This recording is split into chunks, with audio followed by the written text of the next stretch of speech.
Osho, Unio Mystica, Volume 1. Discourses on the Sufi mystic Hakim Sanai, given at the Osho Commune International, Pune, India. Discourse number 8.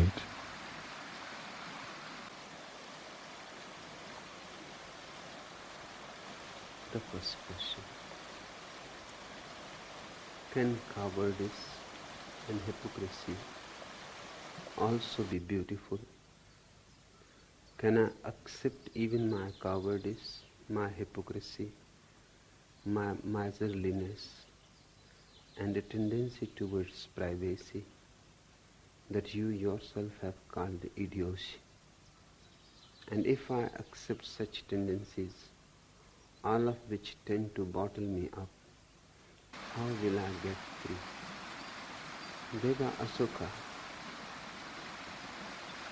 the very desire to be free keeps one unfree. Every desire is a chain, a bondage, an imprisonment. No desire can ever be fulfilled. By dropping the desire happens its fulfillment. Now the greatest desire in the world is that of inner transformation. The desire for money is nothing.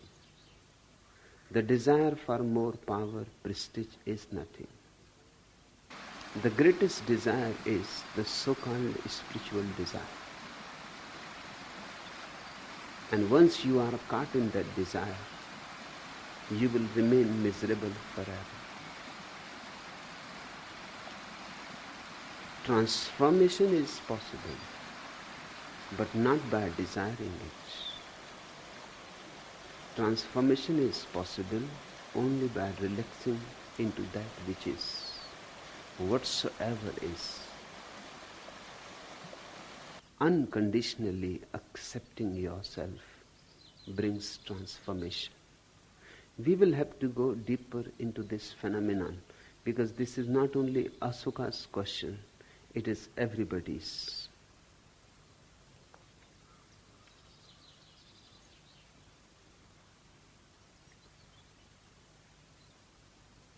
Man is in misery. Man is in anguish. Hence, everybody is searching for a state of bliss, a state of unity with existence. Man feels alienated, uprooted. Hence, the desire is natural. How to get roots again into existence, how to be green again, how to be blossoming again. These few things have to be meditated upon. First, to establish that perfect unity, consciousness must first unify itself in terms of all its personal aspects by rejecting nothing which is experientially real in itself. This is the first thing to be understood. You feel fear. Now the fear is an existential reality, experiential reality. It is there. You can reject it. By rejecting it, you will be repressing it. By repressing it, you will create a wound in your being. You feel cowardice. You can manage not to look at it. But it is a fact, a reality. Just by not looking at it is not going to disappear. You are behaving like an ostrich, seeing the enemy, seeing the danger of death.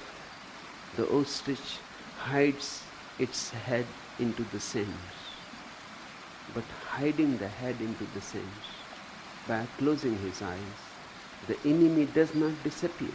In fact, the ostrich becomes more vulnerable to the enemy, thinking that now there is no enemy because nobody is seen, thinking that seeing is the existence of the enemy. Now the ostrich is relieved of the fear, but he is more in danger. The enemy is more powerful because it has not been noticed. Something can be done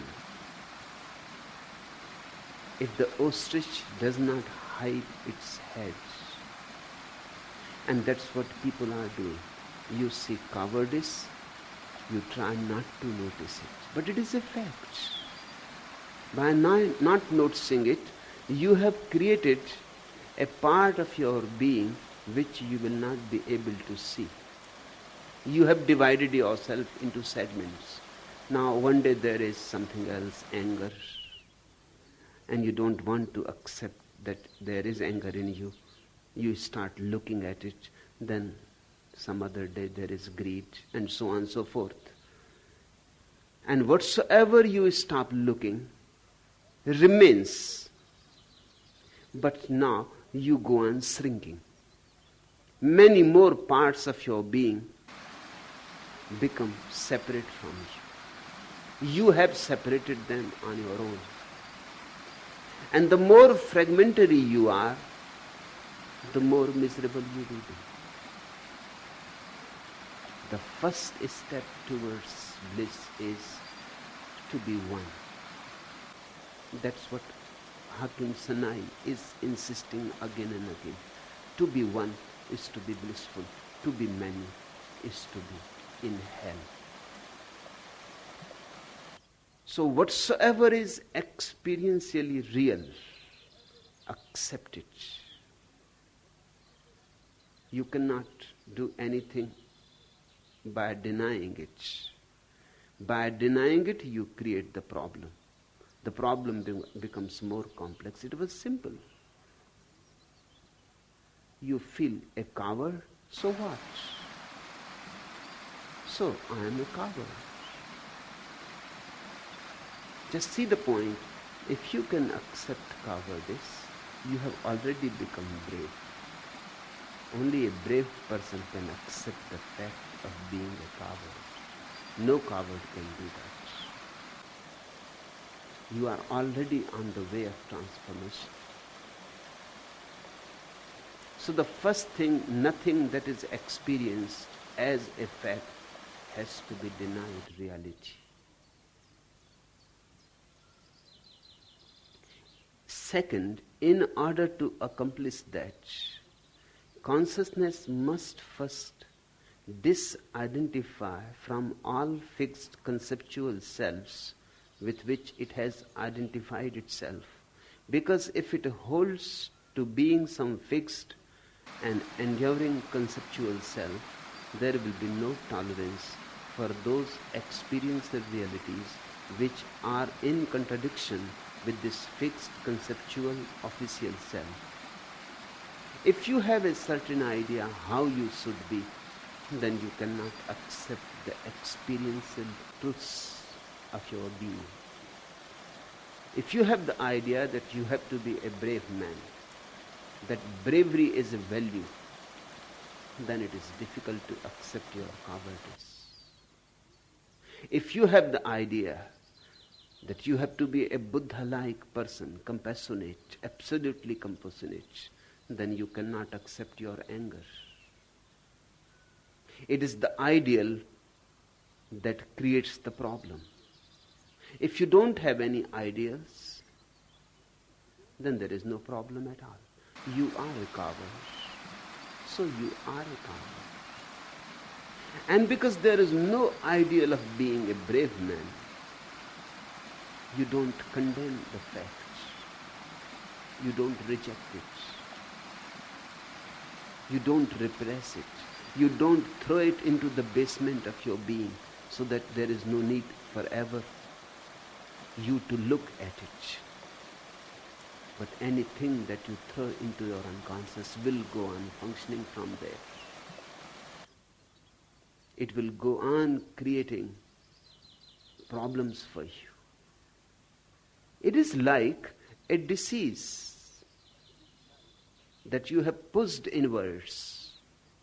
It was coming to the surface, and from the surface there was a possibility it may have disappeared. If a wound comes to the surface, it is good. It is on the way to be healed, because it is only from the surface it will be in contact with fresh air and sun, and it will be healed. If you force it inwards, if you don't allow it to come to the surface, then it is going to become a cancer. Even a small disease repressed can become a dangerous disease. No disease should ever be repressed. But the repression is natural if you have some ideal. Any ideal will do. If you have the ideal of being a celibate man, brahmachari, then sex becomes the problem. You can watch it.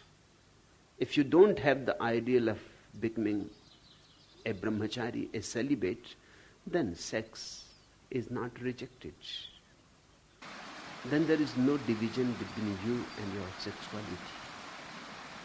Then there is communion, and that communion brings joy.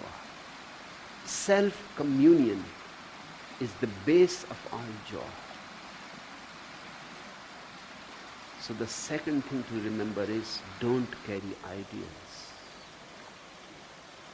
Just think, if you have the ideal that you have to have 3 eyes, the problem immediately arises, because you have only 2, and the ideal says you have to have 3 eyes. If you don't have 3, something is missing. Now you hanker for the 3rd. You have created an impossible problem for yourself. It will not be solved. At the most, you can paint a 3rd eye on your forehead. But the painted 3rd eye is just a painted 3rd eye. It is hypocrisy. Ideals create hypocrisy in people. And now see at the absurdity. People have the ideal of not being hypocrites. And hypocrisy comes through ideals. If all ideals disappear, there will be no hypocrisy. How can hypocrisy exist? It is the shadow of the ideal. The bigger the ideal, the bigger the hypocrisy. Hence, in India you will find more hypocrites than anywhere in the world, because India has lived centuries with great ideals. Strange, berserk ideals. For example, a Jaina Muni cannot be satisfied unless he is capable, like the mythological Mahavir, to eat only once in a while.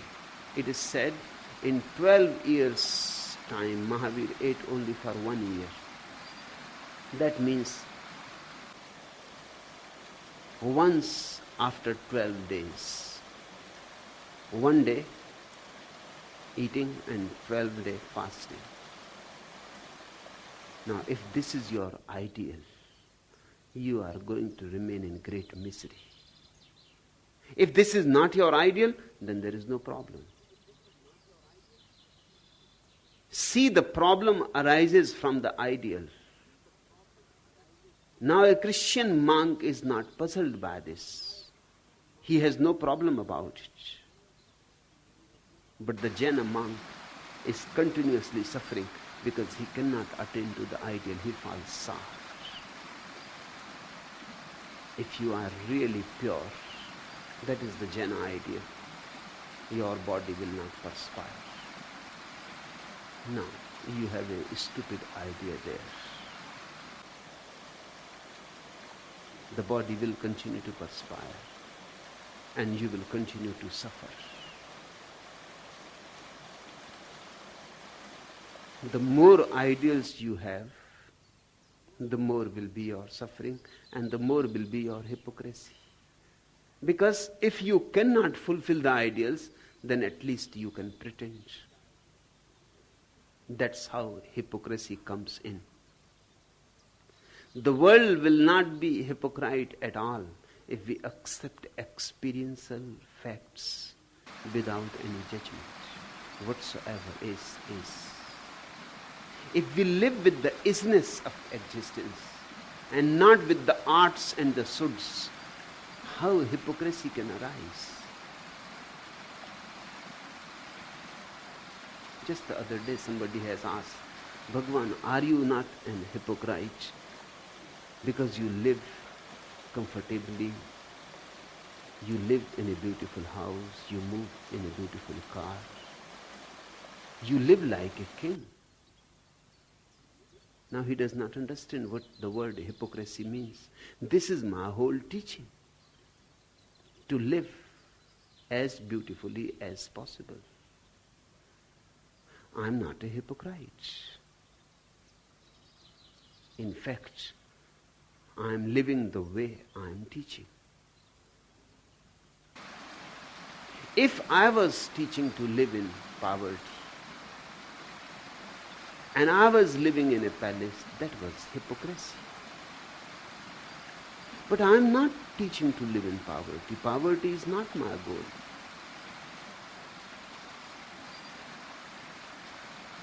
You can go and you can tell Morarji Desai that he is a hypocrite.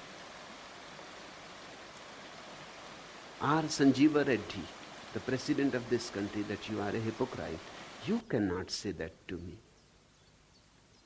You can say to the president Sanjeeva Reddy that you are a hypocrite because you teach about Gandhiism and still you go on eating meat. You talk about non-violence and you go on eating meat. This is hypocrisy. Pure hypocrisy. Unpolluted hypocrisy. But you cannot say that to Jesus. He eats meat, but he has never propounded vegetarianism. He has never talked about that kind of non-violence. You cannot tell that he is a hypocrite. Jesus drinks wine. You cannot tell him that he is a hypocrite. Unless he teaches otherwise. My whole approach towards life is that of total acceptance, is that of celebration, not of renunciation. How can you tell me that I am a hypocrite? I may be the only person on this earth who is not a hypocrite because I have no ideals. The first necessity for the hypocrite is to have ideals. I have none. I am a non-idealist. I live naturally. And it is very natural to live in comfort and convenience. It is simply stupid if comfort is available and not to live. If it is not available, that is another thing. Then whatsoever is available, live in it comfortably. Manage to live in it comfortably. I have lived in many kinds of situations. But I have always lived comfortably. When I was a student, I used to walk to the university 4 miles every day. But I had loved it. I walked those 4 miles every day with great comfort. I enjoyed it. When I was a teacher, I was going on the bicycle to the university. I enjoyed that too.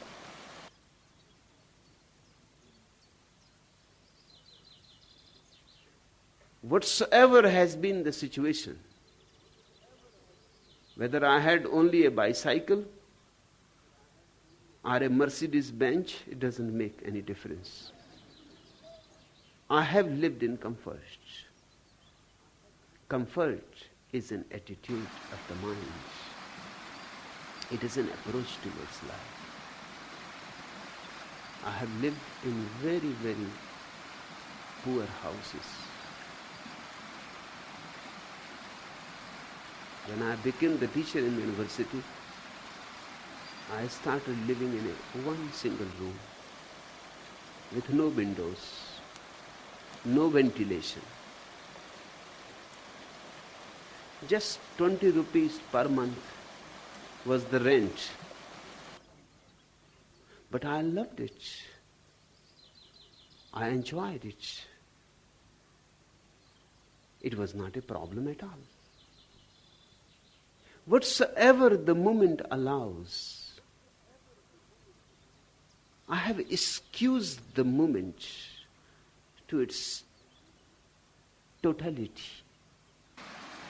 I have drunk out of the moment fully. I have never repented. And I have never desired for something else. If something else started happening, I enjoyed that too. You can never say to me that I am a hypocrite. It is impossible for me to be a hypocrite because I have no ideals to fulfill, no arts, no shoulds. The is all that is, and I live into it. So the second thing to remember, Ashoka, is don't have certain ideas about yourself. You must be carrying many ideas how you should be. Hence the problem arises, can cowardice and hypocrisy also be beautiful? Now if you have the idea to be a brave man, then it looks ugly to be a coward. But cowardice is a fact. And the ideal is just an ideal, a fantasy of the mind. Sacrifice fantasies to the reality. Drop all ideas. And then life starts becoming integrated. All the rejected fragments start coming back home. The repressed start surfacing. For the first time, you start feeling a kind of togetherness. You are no more falling apart.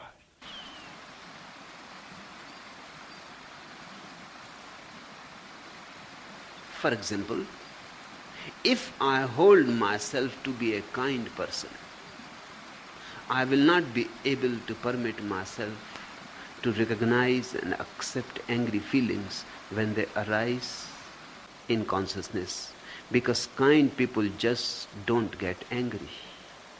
Therefore, to bring about a personal unity in consciousness, I must first take my stand as being no thing fixed or enduring, but hold myself to be only the moment-to-moment experiential reality which arises in consciousness. Thus some moments I am angry, then some moments I am sad, then some moments I am jealous, then some moments I am joyful. Moment to moment, whatsoever happens is accepted. Then you become one. And this oneness is the most fundamental thing to understand. The master must help the disciple to confront and integrate with those rejected experiential aspects of self which he actually is.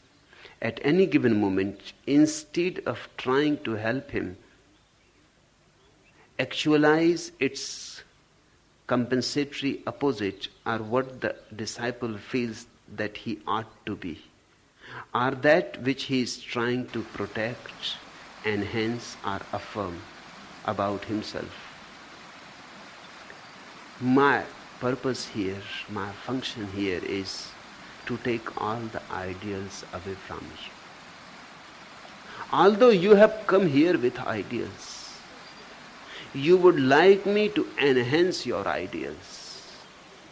You would like me to support, help to become that which you want to become. That may be your motivation of coming here, but that is not my work here. My work is just the opposite, to help you to accept that which is already the case and to forget all about your fantasies. I want you to become more realistic, pragmatic. I want you to give roots in the earth. And you are hankering for the sky, and you have completely forgotten the earth. Yes, the sky is also available, but only to those whose roots are gone deep into the earth. If a tree wants to rise high in the sky and whisper with the clouds and play with the winds and have some communion with the stars, then the tree will have to send deep and deep roots into the earth. The first thing is sending roots into the earth. The second thing happens on its own accord. The deeper the roots go, the higher the tree goes. There is no need to do anything else. My effort here is to send your roots deep into the soil of truth. And the truth is that which you are. And then suddenly things will start happening. You will start rising. The ideals that you have always tried and have never been able to achieve will start happening on their own accord.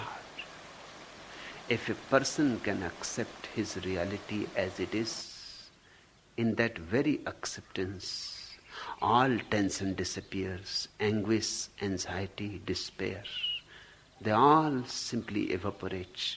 And when there is no anxiety, no tension, no fragmentariness, no division, no schizophrenia,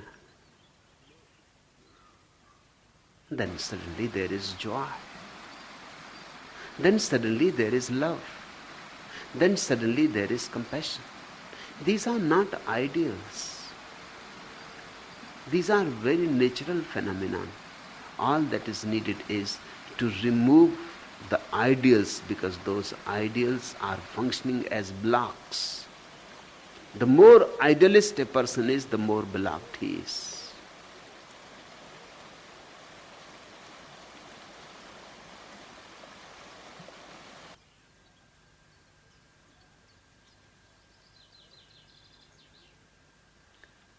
As peculiar and contradictory as it may sound, peace is to be found only in the midst of pain, and never by struggling against or running away from what is considered to be the negative or painful. Yes, cowardice gives you pain.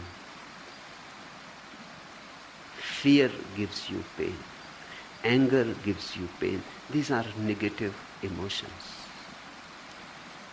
But peace can be attained only by accepting and absorbing the painful, not by rejecting it. By rejecting it, you will become smaller and smaller and smaller. And less power you will have. And you will be in a constant inner war, a civil war, in which one hand will fight with another, in which you will simply dissipate your energy. A very fundamental thing to be remembered: Only communion with psychological pain opens the door for its liberation and transcendence. Only communion with psychological pain. All that is painful has to be accepted. A dialogue has to be created with it. It is you. There is no other way to go beyond it. The only way is to absorb it. And it has tremendous potential. Anger is energy. Fear is energy. So is cowardice. All that happens to you has a great momentum, great quantity of energy hidden in it. Once you accept it, that energy becomes yours. You become stronger. You become wider. You start becoming more spacious. You have a bigger inner world then. Only a yielding, letting be, or full acceptance is its ending. The psychological pain ends only by accepting it in its totality. Psychological pain does not exist just because of the mere presence alone of some stimulus or reality termed painful. Rather, the pain is produced by the interpretation of the fact or reality, which produces the tendency to avoid or resist that fact. Try to understand it. The psychological pain is your own creation. Cowardice is not painful. But your idea that cowardice is wrong, your interpretation that cowardice should not be there. Ashoka must be saying to himself, Ashoka, and you are cowards? No. How can you be a coward? You are a brave man. You have a certain ego. That certain ego goes on condemning cowardice. It is because of that condemnation and interpretation pain arises. And the cowardice is there, so it becomes a wound. You cannot accept it and you cannot destroy it by rejecting. Nothing is destroyed by rejecting. Sooner or later, you will have to cope with it. Again and again it will erupt. Again and again it will disrupt your peace. Only when the mind recoils from a fact or reality is there pain. You are recoiling from the fact of cowardice, fear, anger, sadness. Don't recoil. Recoiling from a fact creates pain. Psychological pain is part and parcel of the process of escape and resistance. Pain is not inherent in any feeling, but arises only after the intent to reject it arises. The moment you decide to reject something, pain arises. Watch it inside yourself. Become a lab of great experimentation. Just see, you are feeling fear. It is dark and you are alone. And for miles there is nobody. You are lost in a jungle, sitting under a tree in a dark night, and lions roaring. And the fear is there. Now, there are two possibilities. One is reject it. Hold yourself tight so you don't start trembling because of the fear. Then the fear becomes a painful thing. It is there and it hurts. Even when you are holding yourself very tight, it is there and it hurts. The second is enjoy it, tremble. Let it become a meditation. It is natural. Lions are roaring. Night is dark. Danger is so close by. Death can happen any moment. Enjoy. Let the trembling become a dance. Once you accept it, then trembling is a dance. Cooperate with the trembling, and you will be surprised. If you cooperate with the trembling, if you become the trembling, all pain disappears. In fact, if you tremble, instead of pain, you will find a great upsurge of energy arising in you. That's exactly what the body wanted to do. Why in fear trembling arises? Trembling is a chemical process. It releases energy. It prepares you to fight or flight. It gives you great sudden upsurge. It is an emergency measure. When you start trembling, you start warming up. That's why when it is cold, you tremble. There is no fear, but why you tremble when it is cold? The body automatically trembles in cold so that it becomes warm. It is a kind of natural exercise of the body. The inner tissues start trembling to become warm up so they can face the cold. Now, if you repress trembling when you are feeling cold, it will become painful. The exact is the case when you are in fear. The body is trying, it is releasing chemicals into the blood. It is preparing you to face some danger. Maybe you will need to have fight, or maybe you will have to run away, flight. Both will need energy. See the beauty of fear. See the alchemical work of the fear. It is simply trying to prepare you for the situation so that you can accept the challenge. But rather than accepting the challenge, rather than understanding fear, you start rejecting it. You say, Ashoka, you are such a great man, a great sannyasin, and you are trembling. And remember what Bhagavan used to say, that there is no death, that the soul is immortal. An immortal soul and trembling? Remember what Krishna has said. Death cannot destroy you. Fire cannot burn you. Weapons cannot penetrate you. Remember, and don't tremble. Hold yourself in control. Now you are creating a contradiction. Your natural process is that of fear, and you are bringing an unnatural process to contradict fear. You are bringing ideals to interfere into the natural process. There will be pain because there will be conflict. Don't bother whether the soul is immortal or not.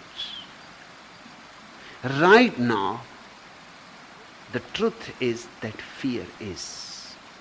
Listen to this moment and let this moment take you totally. Allow this moment to possess you, and then there is no pain. Then the fear is a subtle dance in you of energies, and it prepares. It is a friend. It is not your enemy. But your interpretations go on doing something wrong to you.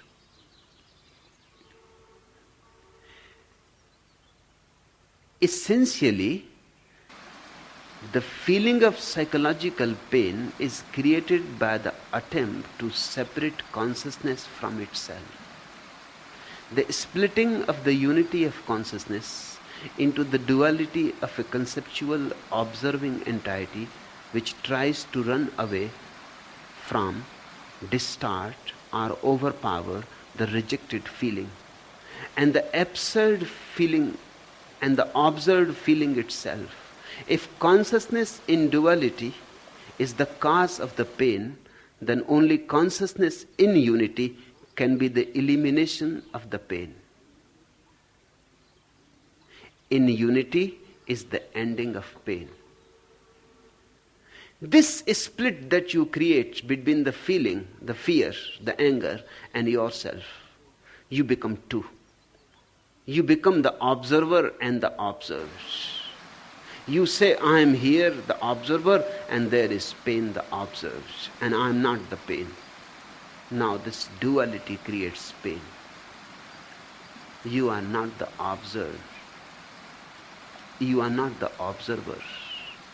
You are both. You are the observer and the observed both. Don't say, I am feeling fear. That is the wrong way of saying it. Don't say, I am afraid. That too, again, is the wrong way of saying it. Simply say, I am fear. In this moment, I am fear. Don't create any division. When you say, I am feeling fear, you are keeping yourself separate from the feeling. You are there somewhere far away and the feeling is around you. This is the basic disunity. Say, I am fear. And watch, that's actually the case. When the fear is there, you are fear. It is not that sometimes you feel love. When really love is there, you are love. And when anger is there, you are anger. This is what Krishnamurti means when he says again and again, the observer is the observed. The seer is the seen. And the experiencer is the experience. Don't create this division of subject and object. This is the root cause of all misery, of all split. Thus one must not judge good or bad, one must not label or have any kind of desire or goal in regard to what arises in consciousness. There must be no sense of avoidance, resistance, condemnation, justification, distortion or attachment in regard to what arises, but only a choiceless awareness, and self-communion is established. A choiceless awareness. That is the ultimate key to open the innermost mystery of your being. Don't say it is good. Don't say it is bad. When you say something is good, attachment arises. Attraction arises. When you say something is bad, repulsion arises. Fear is fear, neither good nor bad. Don't evaluate. Just let it be. Let it be so. When without condemnation, justification, you are there, then in that choiceless awareness, all psychological pain simply evaporates as dewdrops in the early morning sun. And left behind is a pure space. Left behind is virgin space. This is the one, the Tao, or you can call it God. This one that is left behind when all pain disappears. When you are not divided in any way, when the observer has become the observed. This is the experience of God, samadhi, or whatever you will. And in this state there is no self as such, because there is no observer, controller, judger. One is only that which arises and changes from moment to moment. Some moments it may be elation, other moments it may be sadness, tenderness, destructiveness, fear, loneliness, etc. One should not say that I am sad or I have sadness, but that I am sadness, because the first two statements imply a separate self from that which is. In reality, there is no other self to whom the particular feeling is happening. There is only the feeling itself. Meditate over it. There is only the feeling itself. There is no Asoka. Feeling fear. Asoka is fear in a certain moment. In certain other moments, Asoka is not fear. But Asoka is not separate from the moment, from that which is arising. There is only the feeling itself. Thus nothing can be done about what is experientially arising in the moment. There is nobody else to do anything. This communion with pain does not bring greater pain, but actually yields liberation and joy. In fact, consciousness in communion with anything, not just psychological pain, of course, yields peace and joy. Be the truth, and the truth will set you free. I will repeat the question again. Can cowardice and hypocrisy also be beautiful? Everything that is beautiful, even ugliness. Can I accept even my cowardice, my hypocrisy, my miserliness, and a tendency towards privacy that you yourself have called idiocy? Whatsoever is. Whether you accept or not, your acceptance or rejection makes not a difference at all. That which is. If you accept it, you have joy arising in you. If you reject it, you have pain. But the reality still remains the same. You may have pain, that is your creation, the psychological pain, because you were not able to accept, absorb something that was arising. You rejected truth. In rejection, you became a prisoner. The truth liberates, but you rejected it. Hence you are in chains. Reject truth, and you will remain more and more imprisoned. The truth remains. It does not matter whether you reject or accept. It does not change the fact. It changes your psychological reality. And there are two possibilities, either pain or joy. Either dis-ease or health. If you reject it, there will be dis-ease, uncomfort.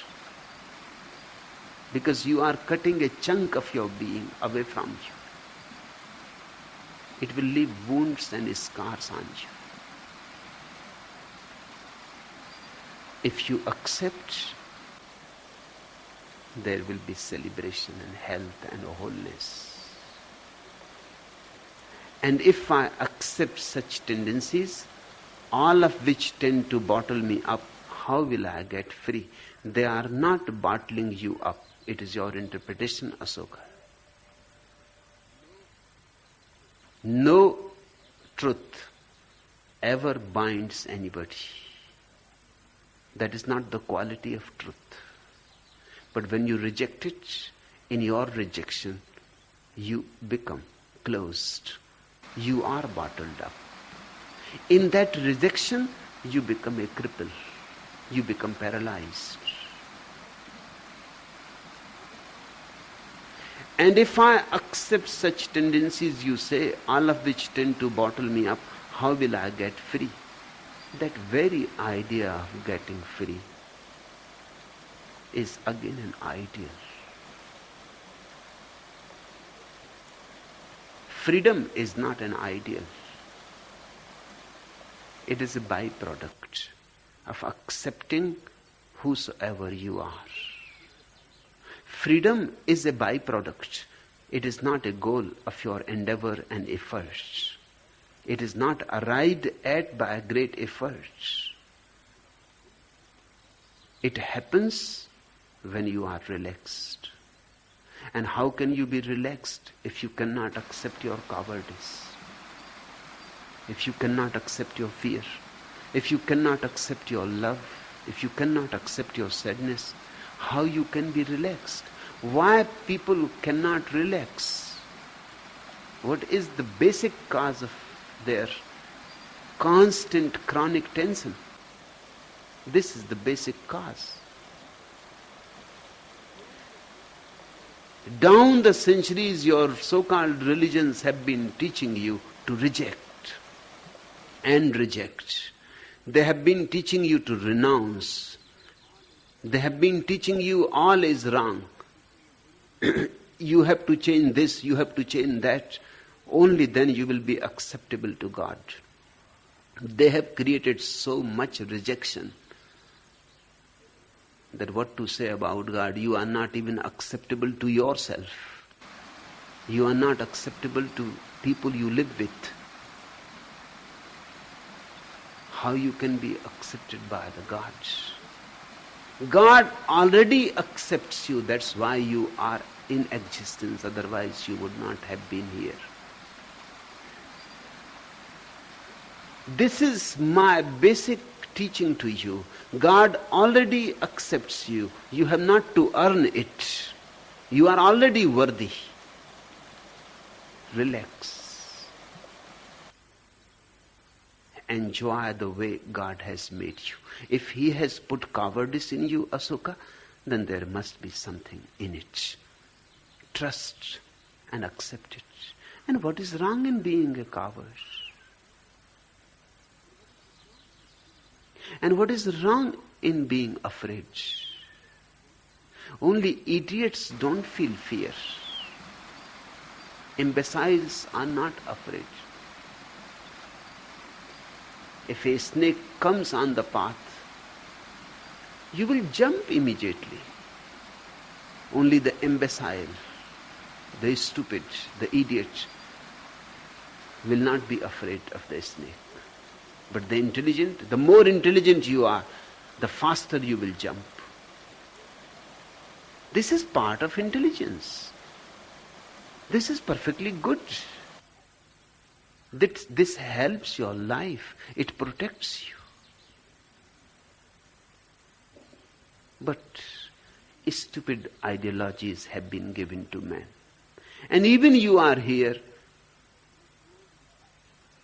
you go on persisting in your old patterns. You don't listen to me what I am saying. I am saying whatsoever you are, unconditionally accept it. And acceptance is the key to transformation. I am not saying that accept yourself to be transformed. Otherwise you have not accepted at all. Because deep down the desire is for transformation. You say, okay, if this brings transformation, then I will accept. But this is not acceptation. This is not accepting it. You have missed the whole point. Still you are desiring for transformation. That's why in the end you ask, how will I get free if I accept? You are asking me, can I guarantee that if I accept, it will bring freedom? If I guarantee you, and you accept because of the guarantee, where is the acceptance? You are using acceptance as a means. The goal is to be transformed, to be free, to attain to God, to nirvana. Where is the acceptance? Acceptance has to be unconditional, for no reason at all, without any motivation. Then only it frees. It brings tremendous joy. It brings great freedom. The freedom does not come as an end. Acceptance itself is another name for freedom. If you have accepted truly, if you have understood what I mean by acceptance, there is freedom. Immediately, instantly. It is not that first you accept, practice acceptance, then one day there will be freedom. No. You accept and there is freedom. Because the psychological pain disappears immediately. You try it. What I am saying is experimental. You can do it. It is not a question of believing me. You have been fighting with your fear, accept it and see what happens. Just sit silently and accept and say that I have fear, so I am fear.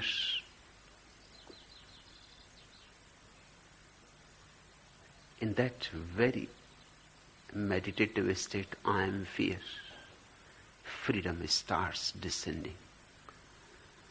When the acceptance is total, the freedom has arrived.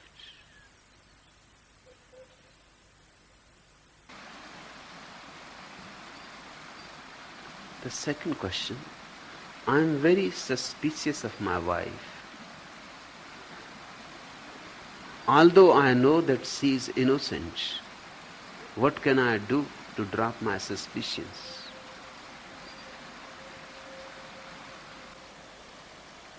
There must be something in you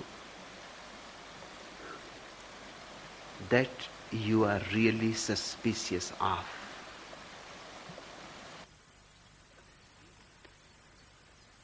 Unless you can trust yourself, you cannot trust your wife or anybody else. If you mistrust yourself, you will project your mistrust on people who are around you. The thief thinks that everybody is a thief.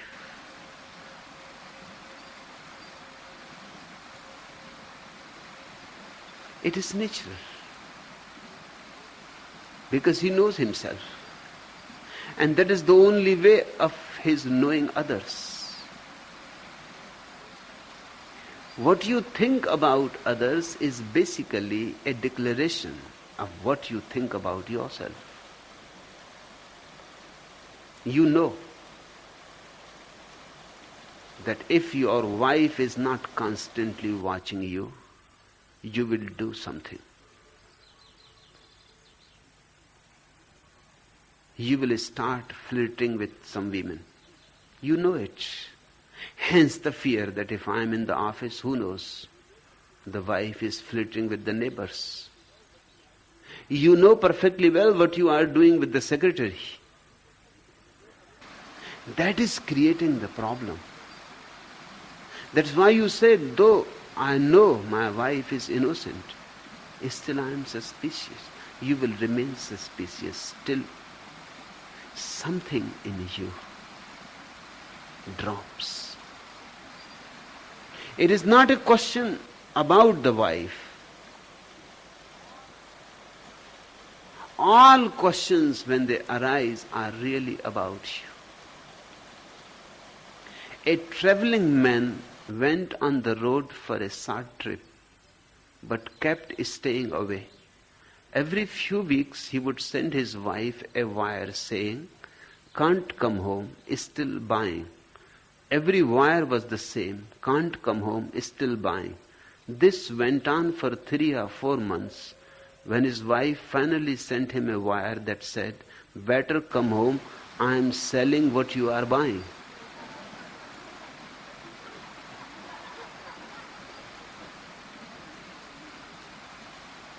That's how things happen in life.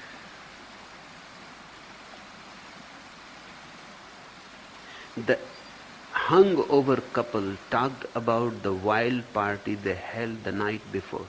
"Darling, this is rather embarrassing," said the husband. "But was it you I made love to in the library last night?" His wife looked at him reflectively and asked, "About what time?"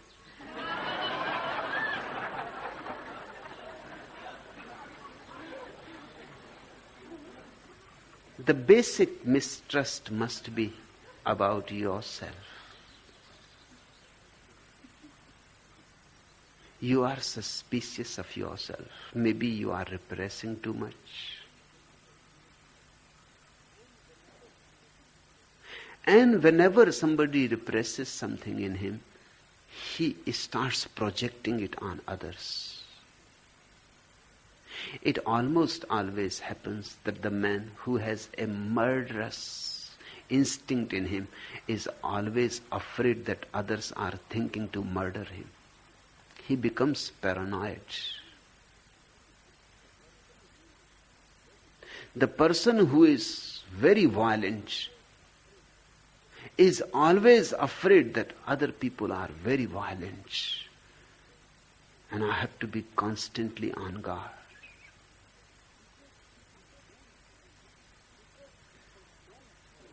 Because people don't trust themselves, hence they can't trust anybody else.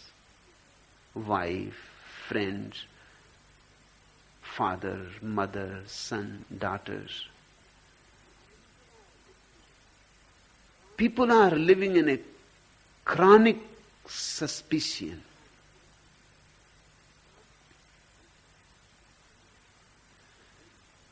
But the basic cause is you have not been able to accept your facticity. Just what I was saying to Ashoka. I would like you to ponder over it. You accept whatsoever you are. In that very acceptance, you will accept others too. And yes, there is a possibility. If you become interested sometimes in seeing a woman, nothing is impossible. Your wife may become interested in some man. But if you understand yourself and accept yourself, you will accept your wife too. If you can accept this, that sometimes I become attracted to a woman, then nothing is wrong. Then your wife can also become attracted to some man. But if you reject it in your own being, if you condemn it in your own being, you will condemn it in others' being too. My criterion of a saint is one who is able to forgive all and everybody because he knows himself. But your saints are incapable of forgiving. Your saints go on inventing more and more technologically perfect hells. Why? They have not yet been able to accept themselves.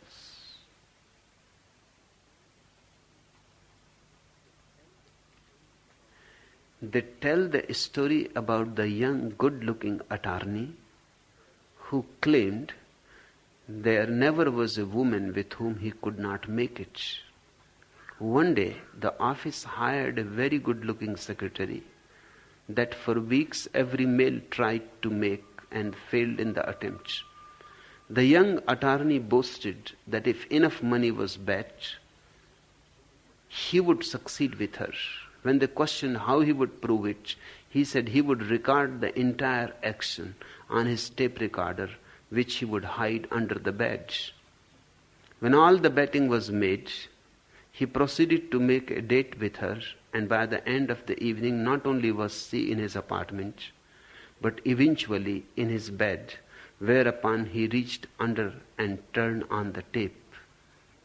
In a few moments, in support of his reputation, the secretary was in a state of violent love-making, and at its height cried out loudly, "Keep kissing it, honey, keep kissing it." Whereupon the attorney, in his best courtroom manner, leaned under the bed and dictated into the recorder, "Please let the record reflect the lady indicated her left breast."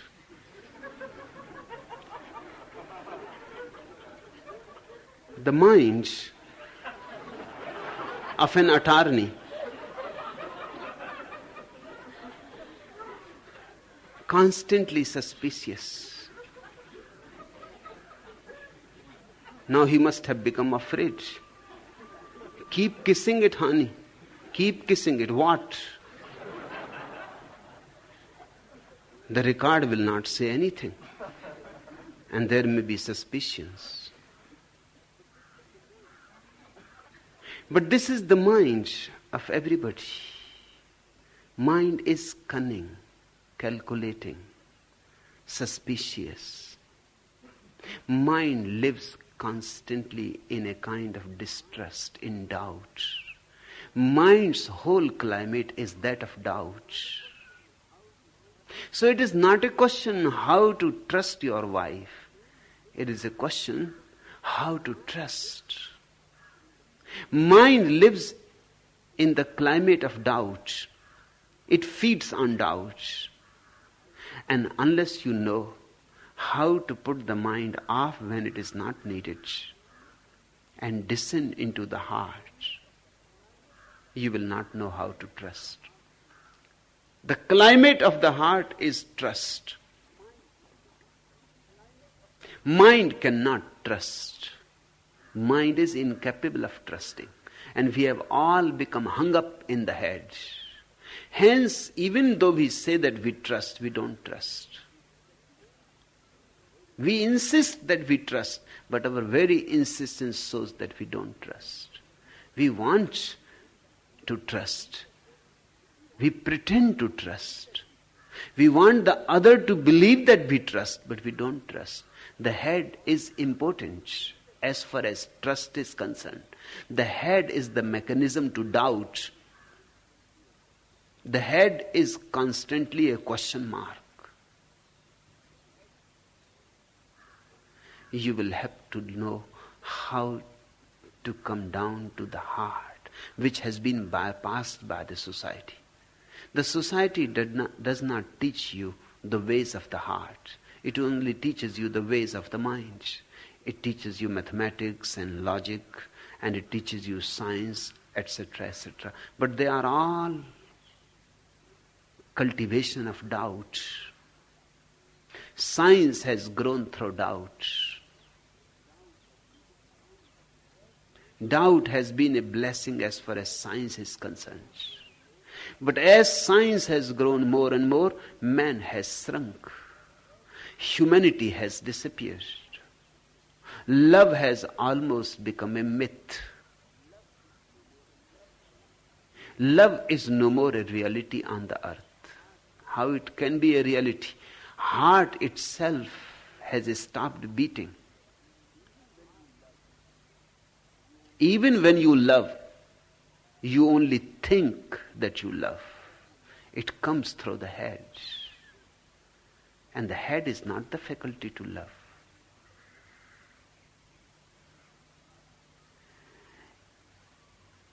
Start meditating. Start putting the constant chattering of the head off. Slowly, slowly, the mind becomes quiet. Get into things where mind is not needed. For example, dancing. Dance, and dance to abandon. Because in dance the mind is not needed. You can lose yourself in a dance. In losing yourself in a dance, the heart will start functioning again. Drown yourself in music. And slowly, slowly you will see that there is a totally different world of the heart. And in the heart there is always trust. The heart does not know how to doubt, just as the mind does not know how to trust.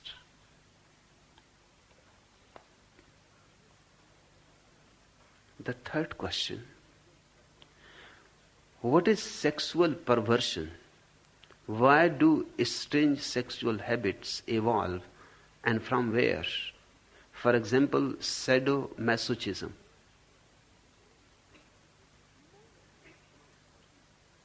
Man is not what he appears to be. he is far more bigger. We know about man only in a very partial way. These 5 words you have to understand. One is the conscious mind. The conscious mind is a very tiny mind. Just a little bit of you which can reason, think, rationalize, go through logical processes, is a little bit alert. It is a very tiny part of you, and we know man only from that tiny part. We have looked into the great palace of human consciousness from a very tiny hole, maybe the keyhole. And whatsoever we have seen through the keyhole is not the whole reality. Man is vast. Just hidden behind the conscious mind, there is the unconscious mind. That is the great contribution of Sigmund Freud to humanity.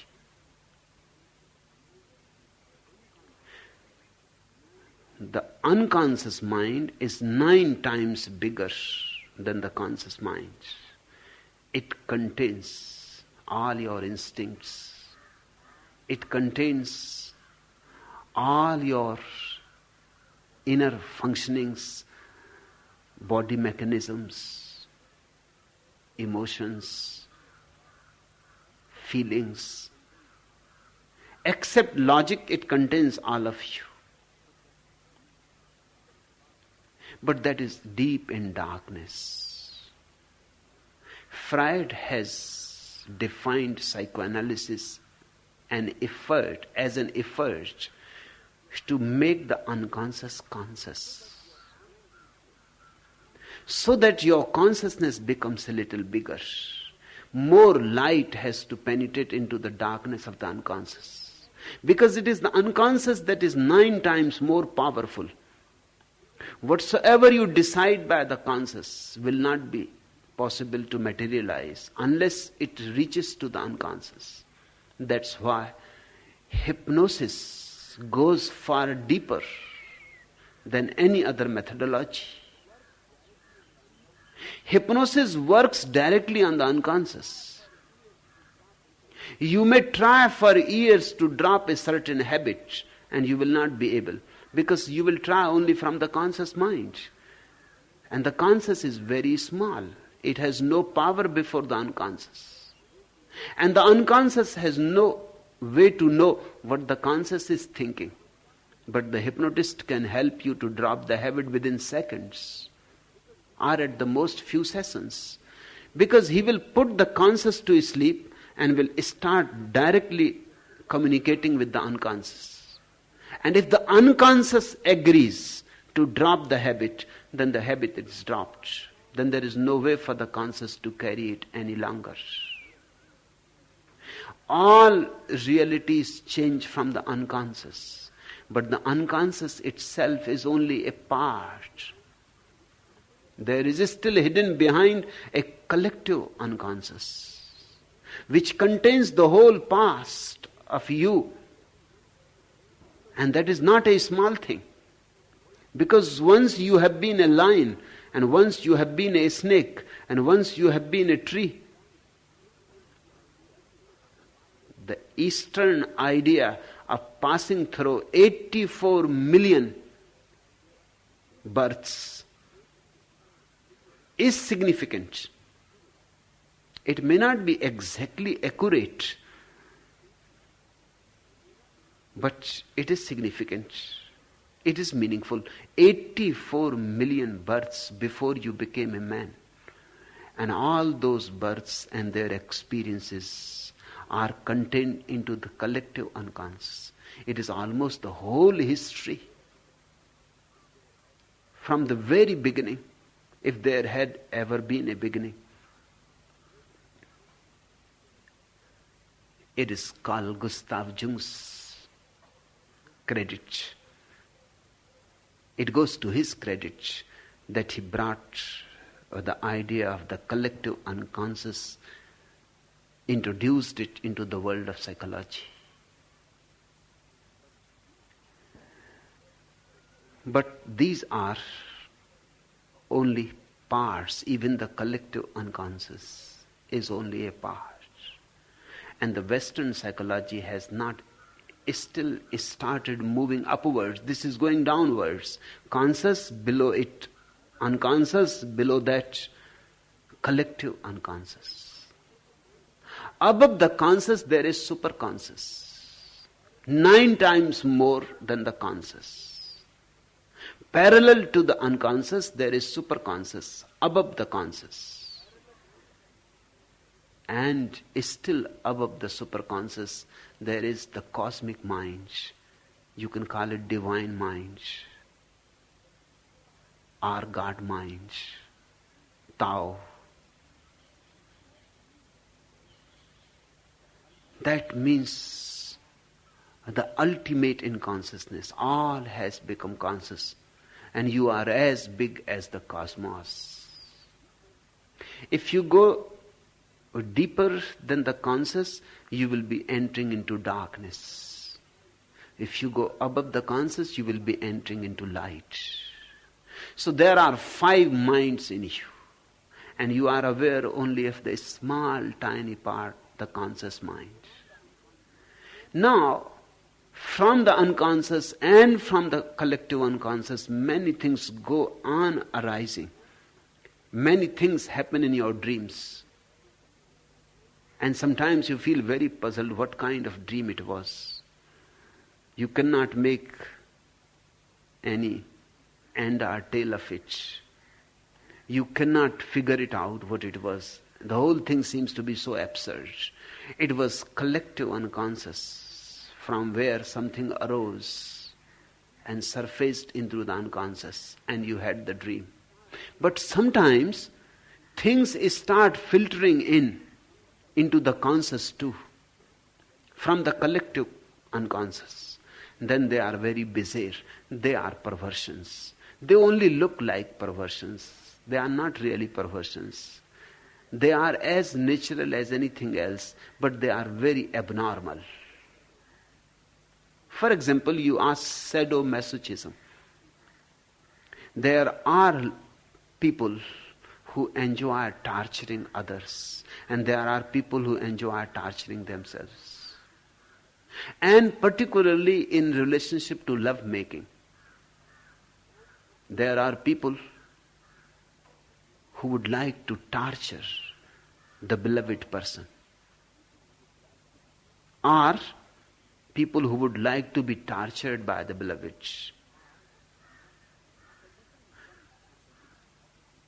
Sadism comes from the name of the Sade.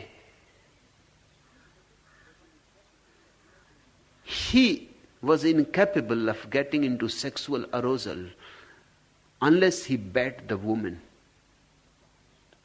So he used to carry a box with him, just like a doctor's box, with all the instruments of torture. And he was a very rich man. He was a duke. So all the women of his territory were available to him. Wherever he will see some beautiful woman, he will simply give her a gesture and she had to come to his torture chambers. They cannot be called love chambers. And he had all kinds of instruments there in his chamber. The woman will be immediately made naked and he will beat her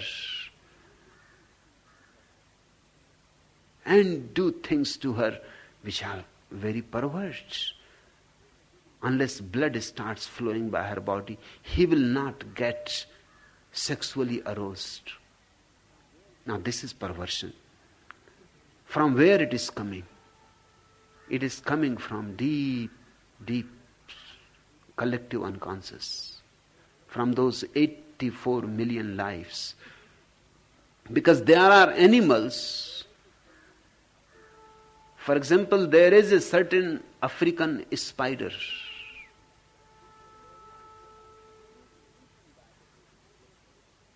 who is eaten by the woman while he is making love. He is just on the top of the woman, the lady spider, and he is in great ecstasy, total orgasm. And abandoned, he is completely forgotten everything.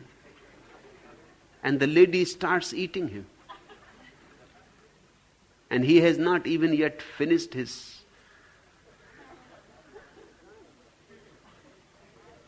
By the time orgasm is finished, the spider is also finished. So he can make love only once. It is not perversion there, it is natural.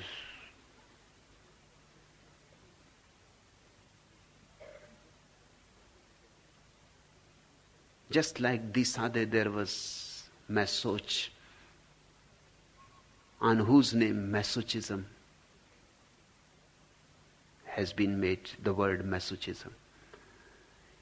He was just the reverse of Disade. He will force the woman to hit him, to beat him, to whip him. And unless he was whipped and beaten, he will not have any sexual arousal. Now these people are suffering from the collective unconscious. Something is coming from the collective unconscious. Something goes on surfacing into their conscious. They can't understand from where it comes. These are not criminals. They need treatment. Disade has to be forced to live in jail his whole life. That is ugly. That is unjust.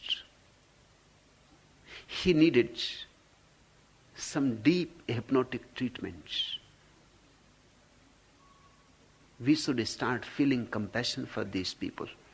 They are sufferers from their past.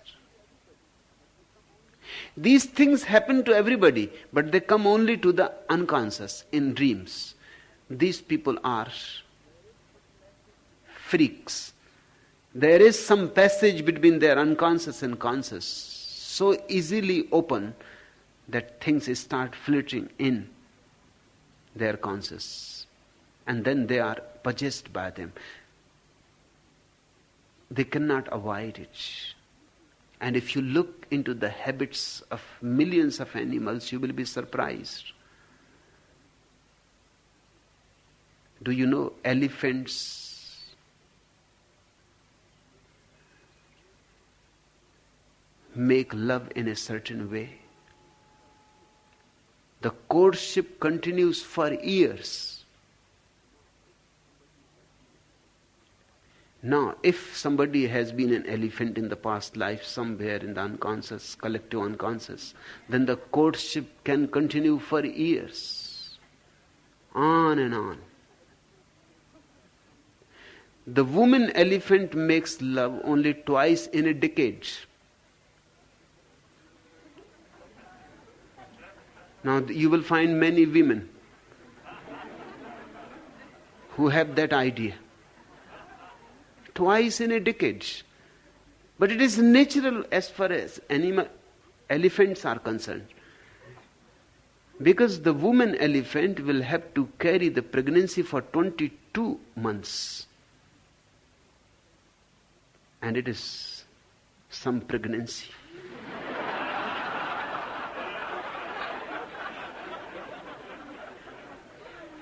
"22 months. Carrying an elephant in your womb." She becomes so afraid of the whole nonsense of love making that for 2-3 years, no playboy can persuade her to go into that trip again. Only by after 3, 4, 5 years, when the memory fades, she can be persuaded. So the courtship has to be very long. And all these things are there inside in the collective unconscious. But one thing may not be unnatural in a certain animal and will become unnatural to man. That's how perversions arise. Do you know? There are such strange practices in the animals that if you read about them, you will be thrilled. You will not be able that what is going on in nature. You know the common bed bug. The lady bed bug has no genitalia. Each time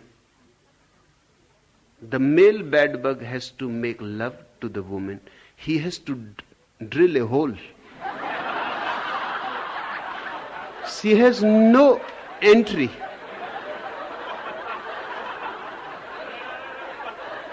Now this is dangerous.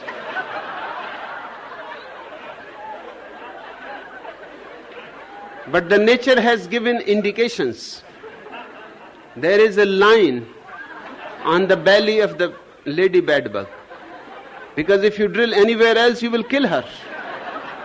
She can be drilled on a particular line. You can turn any lady bedbug and you can know whether she is a virgin or not. Or how many times she has been made love to, because those holes will be there, scars will be there.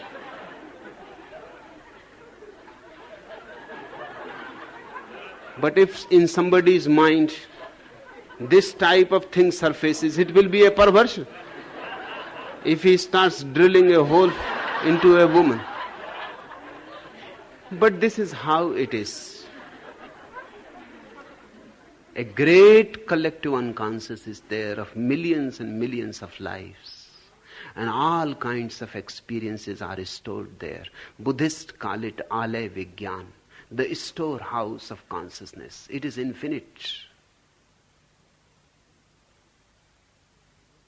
You ask me, what is sexual perversion? It is something surfacing from the collective unconscious.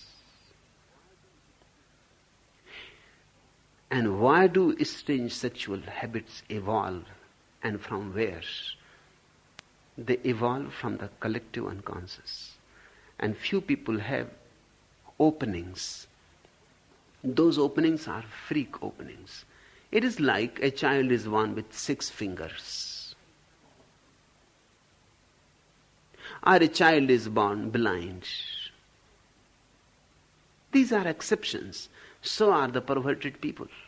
Just the other night I was reading a book on Satya Sai Baba.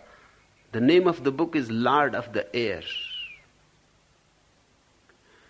It is written by people who have lived with Satya Sai Baba for many years. It is based on their personal experience. They say that he is not only an homosexual, he is also a hermaphrodite. A hermaphrodite is a person who has both the genitalia of male and female. Now there are animals in which it is not a perversion. It is natural. There are earthworms which have both the genitalia. You cannot decide whether it is male or female because each has both the genitalia.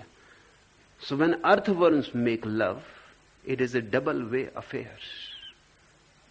One functions as a male to the other and also as a female. One makes love to the other in both the ways. The meeting has 2 points. So it is difficult to decide who is male. Both are male and both are female. So A makes love as a male to B's female parts, and B makes love to A and A's female parts. It is a circular love affair. And both will become pregnant. Nothing is wrong in earthworms. But if it is so with Sat Sai Baba, then there is difficulty. And the way he walks, it seems these people will be right. Rarely it happens. There is nothing to condemn. What Sat Sai Baba can do about it? There are few child born with both the genitalia, very rarely. But they live a very fearful life, afraid, hiding themselves. Nobody should know about it. Man is not yet so enlightened. Otherwise, there is nothing wrong in it. In fact, Sat Sai Baba is far more richer than anybody else, because he can enjoy love both the ways, as a man, as a woman.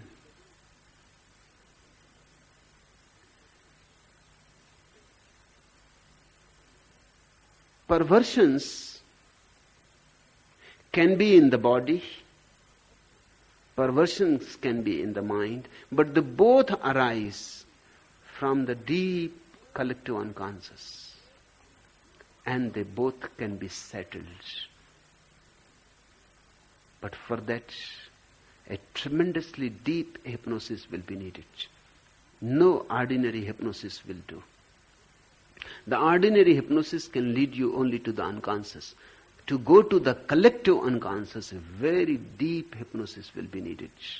In the new commune, I am going to give you methods how to go to the deep collective unconscious. But it is a very dangerous trip. And great arrangements are needed before somebody can enter into the collective unconscious. Because so much is there, millions of experiences, and they will suddenly explode. A commune is needed. A closed commune is needed. The closed garden is needed. Because it is not a question for ordinary masses to know about it. They will not be able to understand.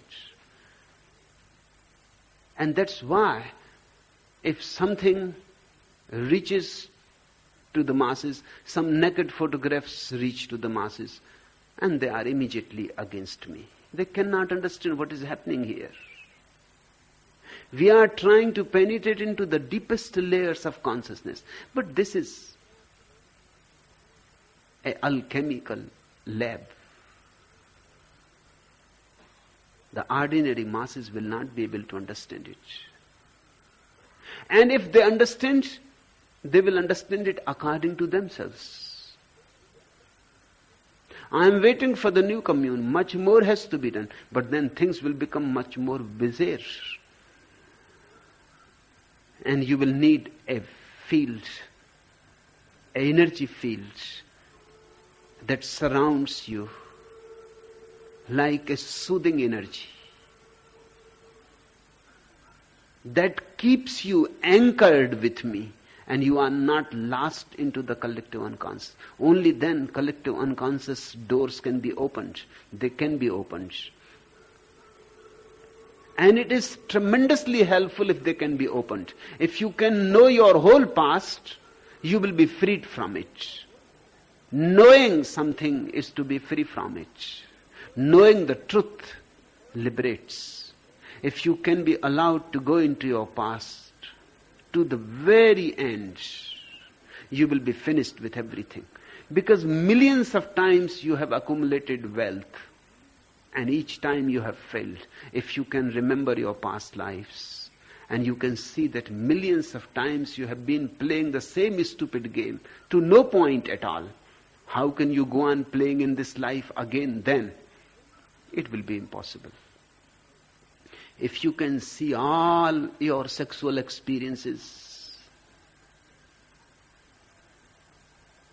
it will be so ridiculous to go on playing the same game still. But for that, a totally secluded atmosphere, a great trust, absolute trust will be needed. Hence I am trying to create a commune which will be a world apart, and where we can go into the deepest possible experiments that have ever been done. And once you have gone backwards, you become capable of going upwards and forwards. Because the process is the same. Backwards it is easier, because it is a known path. You have forgotten about it, but it is still a known path. You can go backwards. Going upwards to superconsciousness and to cosmic mind is an unknown path. If you become capable of going backwards, you would have learned how to go. You would have learned how to penetrate dangerous realms of your being. And then the next step can be taken higher.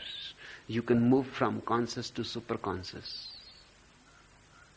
It is the superconscious in which all the experiences of angels and devatas and gods and kundalini and chakras and lotuses opening, they are all contained in the superconscious. It is a beautiful world. It is psychedelic. Beyond that is the world of the cosmic mind, where all experiences disappear. Neither ugly nor beautiful. Where the experiencer is left alone. Total, absolute aloneness. And that is the ultimate goal of consciousness. That is where evolution is moving towards. But before you can take that quantum leap into the world that is above you, you will have to get deeper into the roots, into the dark roots, into your unconscious and your past experiences. Buddha and Mahavira both tried. They did great experiments. Those experiments are called Jati Smaran, remembering the past. And the past is vast. If you go on remembering it, it goes on revealing secrets. The man who has gone to his whole past will come back absolutely healthy, psychologically whole. He will not have any perversions. His whole life will be transformed just by going there and coming back. Then all that he can ever imagine to do, he has done many times. And it was all futile, and it was all in vain. That very understanding, and all starts changing. And when you are free from the past, you are capable to move into the present. You can dive deep into the now and the here.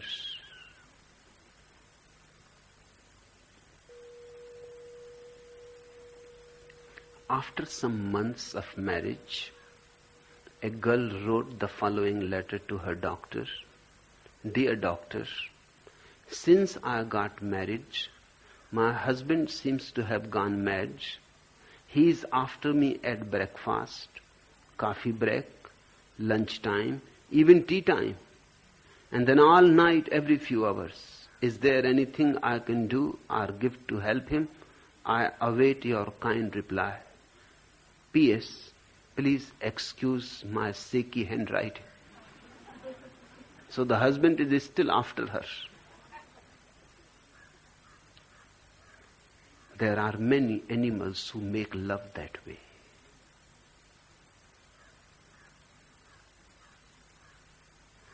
Now something surfacing from those animal worlds.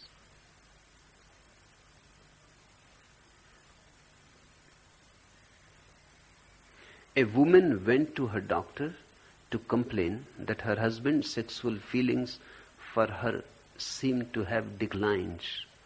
The doctor, being an old friend of the family, gave the woman some pills to slip into her husband's tea, so that at least the man would not get a complex about being a bit underpowered. 2 days later, the woman was back in the doctor's surgery. "What happened?" asked the doctor. "Did the pills work?" "Fantastic," replied the woman.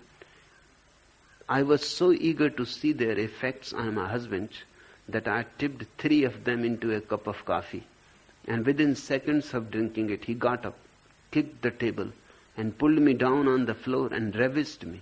"Ah," said the doctor, "I hope you were not too surprised." "Surprised?" said the woman. "I will never be able to get foot in that restaurant again."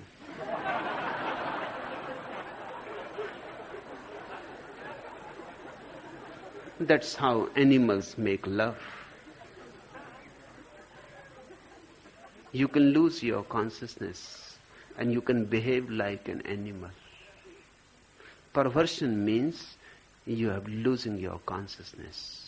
You are behaving something like below human beings. That capacity is man's. He can fall below animals. And he can rise above gods. That is the glory of man. And his misery too. That is the agony of man and his ecstasy too. Man is the only animal in the world, only being who is capable of reaching to the deepest hell and rising to the highest heaven. Perversion simply means you are falling backwards. Conversion means you are moving upwards, falling upwards. And if one is not converted towards the upward journey, one remains perverted. Maybe your perversion is not very strange, and you can adjust with it. Maybe it is a normal perversion, everybody has it. Then it is okay. It can be tolerated. But few people have exceptional perversions, private perversions, their own, and they cannot adjust with the society. But remember, there are only two kinds of people, the perverted and the converted. Only two categories there are, the perverted and the converted. You be the converted. You start rising above humanity. But the only way to rise above humanity is to accept all the animality that still exists in you, lurks in you. One who is capable of accepting all that one is becomes capable of receiving that which he can become. Enough for today.